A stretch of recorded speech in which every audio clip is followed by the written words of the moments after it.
Hey everyone, this is Tulf42 here with another video review. This time I'm taking a look at the new Spider-Man costume that will appear in Spider-Man Far From Home this July. Now at the time of this recording I don't know if there's an actual name for the costume, but I suppose because it's similar to Tom Holland's first suit from Captain America Civil War and Spider-Man Homecoming, that it could be the Tony Stark Spidey Suit Mark II, or 3, possibly 4 if you're including the homemade onesie and the Iron Spider armor from Homecoming and Avengers Infinity War. If there is an official name for the suits, please let me know in the comments below so I can update the title of this video. But enough with costume names, let's get swinging away into this review.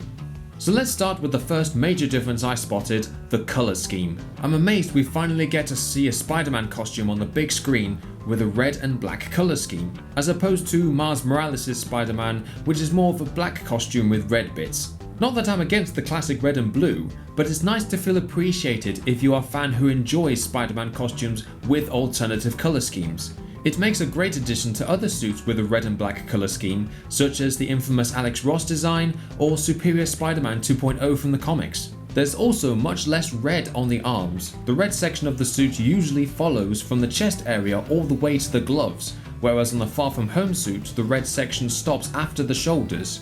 I've seen this in a few other costumes such as Superior Spider-Man 1.0 and the Ultimate Spider-Man animated cartoon, so I've got used to the idea the red section doesn't always have to be on the arms. Another obvious difference is the web shooters are no longer visible on the arms and presumably back underneath the gloves like in the comics. The same could be said for what I believe are the extra web cartridges on Spidey's waist, and that they're hidden underneath the suit instead of on display. It gives a sleeker look to the overall suit. The next changes I notice are the spider symbols. The front spider symbol has had minor tweaks since Homecoming, and it's only when you look up close you can see the differences. It's basically the same symbol as the previous suit, but the spider is slightly bigger and more stretched out, which for me is an improvement to the Homecoming spider, which in my opinion was a bit small. The back spider symbol was my bigger surprise. Firstly, the back spider is white instead of red, which could be because a red spider didn't stand out as well during a screen test, or perhaps this was due to the success of the Spider-Man PlayStation 4 costume, which proved white spider symbols on a red and blue suit could work just as well as the regular colours used. This also gets me thinking there's more possibility to get the famous black symbiote suits to the Marvel Cinematic Universe someday, as it does use white spider symbols on black sections of the suit. But with the rights to Spider-Man and Venom still being shared between Sony and Marvel at this point in time, it's unlikely we'll see the black symbiote suit anytime soon, but who knows? Who knows? My other surprise is the back spider symbol is the same as the front, which you can argue for and against. For me personally, I was so happy to see on the Spider-Man suit from Civil War and Homecoming the iconic roundish back spider symbol finally used on a live action suit.